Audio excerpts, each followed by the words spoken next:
We are having a national conference on integrated landscape management.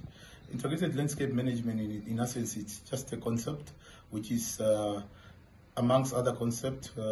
There are other concepts like integrated water resource management. These are concepts used to promote an integrated approach to resource management, because we are interdependent on the land, but it requires that this land has different users.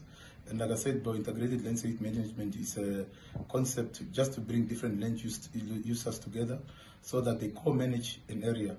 And this is actually help to facilitate having a common vision on how this one land can sustain all different land users. This is what we are trying to address, to see how those different practices can be better.